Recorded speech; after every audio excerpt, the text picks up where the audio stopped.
Well, imagine spending nearly 9 years in prison for an horrific crime you did not commit.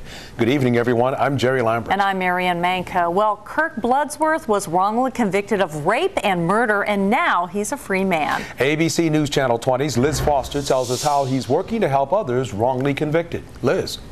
Kirk Bloodsworth has traveled around the world telling his story and working with groups to challenge cases that have been put to rest.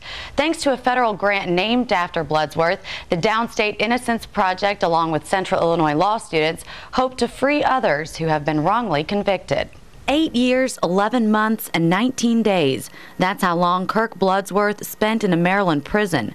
2 of those years on death row. It was the most god-awful thing that I've ever had to endure in my life. I was an honorably discharged former Marine with no criminal history or record. I was 22 years old. I'd never hurt a soul in my life. Witnesses claimed he was responsible for raping and killing a 9-year-old girl in Maryland in 1984. I was fighting for my life. I woke up to the paper saying that the state seeks the death penalty in Bloodsworth case. What was your first reaction?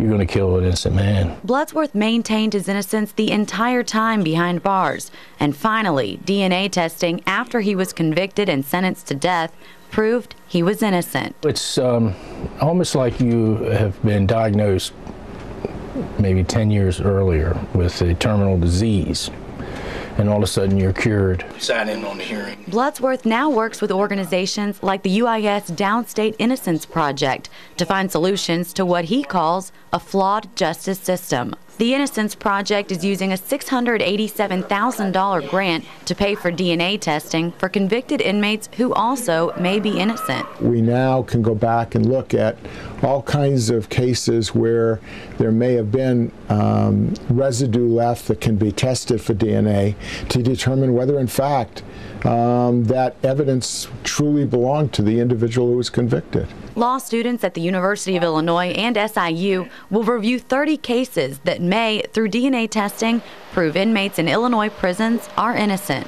Bloodsworth is the first death row inmate in the U.S. to be pardoned after DNA testing, and now walks a free man. I could, walk away and be bitter about this thing, but I wouldn't get a chance to, try to make a difference in people's lives. In case you're wondering, the man who did rape and murder the 9-year-old girl was caught and is behind bars for life.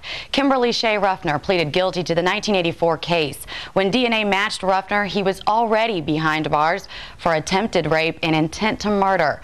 A bizarre twist, Bloodsworth was in the same Maryland prison with the real killer for 5 years. Bloodsworth is speaking tomorrow at the Max Elrow Auditorium in Champaign from 3 to 6 p.m. It's free and open to the public. Jerry? Well, what a story to tell. Liz, thank you very much. Well, an Illinois House House committee is recommending the state abolish the death penalty. A panel voted 4-3 today to send the measure to the House floor for a full vote. Opponents say the issue is too important to decide in the remaining 3 days of the veto session.